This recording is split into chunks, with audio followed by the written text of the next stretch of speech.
All right, third grade, I am going to show you how to draw and cut your lizard shape so it is symmetrical. The first thing you want to do is very carefully fold your paper in half by lining up the corners. You want to make sure your line is straight because that's going to be your line of symmetry, and it's going to keep everything even. So once you have your paper folded, you need the fold to be on your left side. So you put it in front of you like you would open a book like this. And you need to draw into the folded side, okay? So what you're gonna do is you're gonna start by drawing a curved line at the top for the head. You wanna start all the way up in the corner, this corner where the fold is, and you're gonna draw a head shape. Now you need to look at that head shape and think, is it too big, too small, or just right? Because I still need a body and a tail. So I can tell you with certainty right now that my head shape is too big. But I know that if I draw light until I get it right, that I can erase and come back and fix. Okay, so here's my head shape. Now I'm gonna start not down here on the fold, but I'm gonna start a little bit over here, just a little ways up from the bottom of the head, and I'm gonna make a large half of an oval shape for the lizard's body. And lizards are long, so you want this part to be pretty long.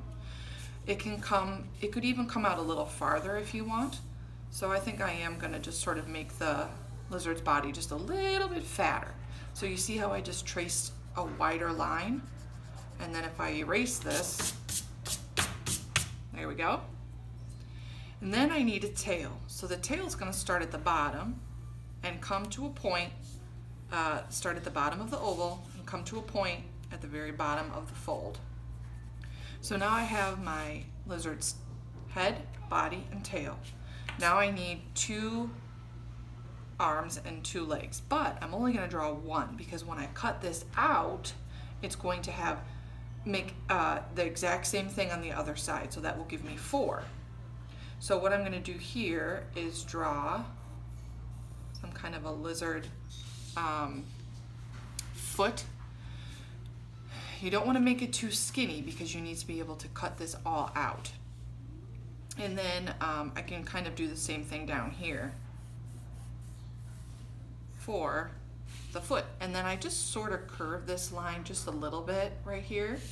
But I'm really liking the size of this lizard. I think it looks pretty good. So the next thing that I'm gonna do, after I've decided that my lizard is the right shape and it fills up the paper, is I'm gonna take a black marker and I am only gonna trace around the outside of the lizard.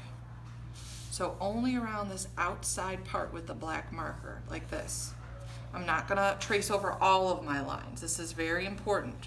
So I'm gonna trace and I'm gonna stop. I'm not gonna come down here because I don't wanna cut that part. I wanna cut this part. This is gonna be my cutting line.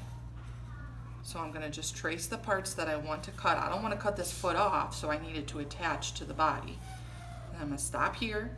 I'm gonna come around and cut this part. And then here, and then down to the bottom. If you do that, and you've drawn into the folded side, you're gonna pick up your scissors and very carefully cut on that line in one piece, trying to cut this out. Now if you've made your legs not too small, they shouldn't be too hard to cut. Remember, you can turn your paper different directions to cut it. So I like to turn mine, especially because I'm making like these zigzag lines, I'm turning my paper to cut easier. But you want nice smooth cuts, not jagged edges. We're working on good craftsmanship. And then come up here.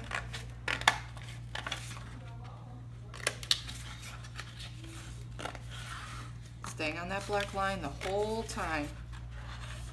Carefully cutting.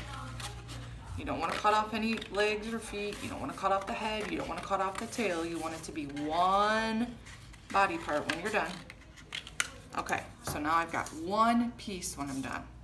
So when I open it up, I should have one lizard shape that is exactly the same on both sides, and the fold will represent my line of symmetry.